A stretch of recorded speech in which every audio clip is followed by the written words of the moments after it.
सूबे के सैनिक कल्याण मंत्री गणेश जोशी ने शनिवार को देहरादून स्थित गुनियाल गांव में निर्माणाधीन सैन्य धाम का निरीक्षण किया।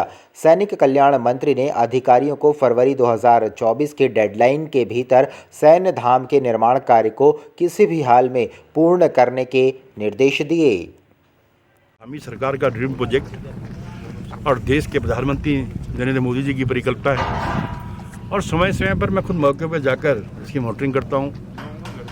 और आज 75% काम यहाँ पर लगभग हो गया है, जो फिनिशिंग स्टेज पे है लगभग।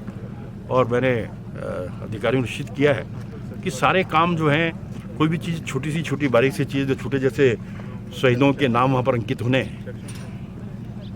अभी इनको हम नाम भेज चुके हैं। और हमारे शहीद सम्मान यात्रा के बाद अभी कुछ लोग शहीद हुए हैं, उन सभी शहीदों के नाम यहाँ पर अंकित किए जाएंगे।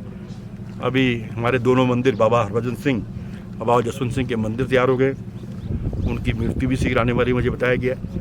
और जिस भावना के साथ हमारी सरकार इसे बना रही है, जिसके पूरा करने का सौभाग्य मुझे प्राप्त हुआ है, जब ये बनकर तैयार होगा, जिसका लोग बद्री केदार गंगोत्री देखने जाते हैं, इस धाम को देखने अवश्य आएंगे। ये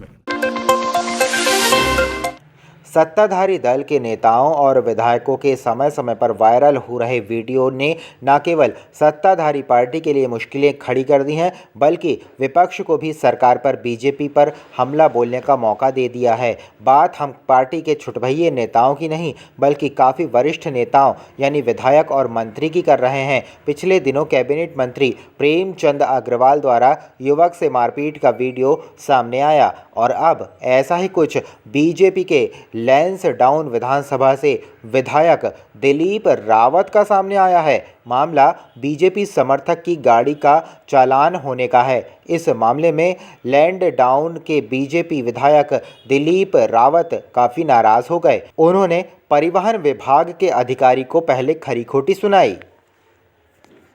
ये बताना पड़ेगा भाजपा की सरकार को, भाजपा के मुख्यमंत्री को और तमाम शासन प्रशासन में बैठे लोगों को कि कार्रवाई नहीं होगी, क्योंकि ये विधायक है, ये किसी को भी धमका के चले जाएंगे। प्रेमचंद अग्रवाल किसी को मार देगा, ये हाथ उठा के पहली बार दिखाएगा, अगली बार तो मारना पीटना ही शुरू करेगा। ये होती है सत्ता की धमक, क्योंकि इन्हें कभी भी सत्ता मिली नहीं, इसलिए जब मिली है तो पूरी तरह से बेलगाम हो चुके हैं भाजपा के ये विधायक। शर्म करो और माफी मांगो और इनके खिलाफ कार्रवाई करो, मुख्यमंत्री पुष्कर सिंह धामी जी। रुड़की मंगलौर रोड पर ज़मीनी विवाद के चलते दो पक्ष आमने सामने नजर आए, जिसके बाद मंगलौर पुलिस और अपर तहसीलदार भी मौके पर पहुंचे, जहां एक और बेनाम और कब्जाधारी पक्ष का कहना है कि यह ज़मीन उन्हीं की है और आसफ नगर के क्षेत्र में वह दस्तावेज़ों में भी दर्ज है। हाल में ज्वाइंट मजिस्ट्रेट द्वारा उनके पक्ष में रिपोर्ट भी दे रखी है। दो पक्षों में विवाद चल रहा है। विवाद जो है ग्राम तलेड़ी और आसफ नगर की सीमा का है, तो इसमें हम सीमा निर्धारण के लिए चकबंदी वालों को बुलाया हुआ है, सीमा निर्धारण कर रहे हैं। उसके बाद सीमा निर्धारण करके रिपोर्ट दी जाएगी। ये जमीन पट्टी की जमीन है, जब उन्होंने खुद खोल दिया कलेक्टर के बिना अनुमति के, कानून तो देश में सबके लिए बराबर है, ऐसे तो कोई भी हरिजन जमीन ले लेगा। इस जमीन को जब उन्होंने खुद घोषित कर दिया 139 पर कब्जा धारक और कब्जों का कब्जा नहीं था और ये बिना कलेक्टर की अनुमति के लिया गया, इसको सरकारी भूमि में नियत करा जावे और ये जमीन किसी की भी नहीं है। ये सिर्फ एक गरीब आदमी को 1 लाख रुपए दे के जो जमीन थी उसका पैसा लेके अपना करा धोखे से। कोतवाली मसूरी पुलिस ने 24 घंटे के अंदर किया चोर को गिरफ्तार। अभियुक्त से दुपहिया वाहन की गई बरामदगी।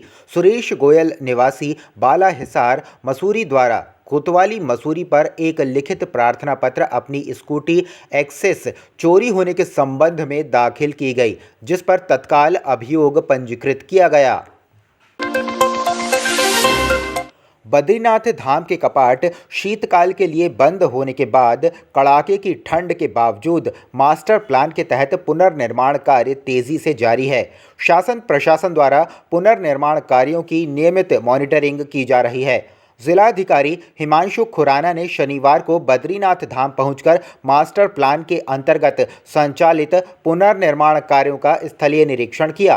उन्होंने कार्यदायी संस्थाओं को निर्देशित किया कि निर्माण कार्यों की गुणवत्ता पर विशेष ध्यान देते हुए समय पर सभी कार्य पूर्ण किए जाएं।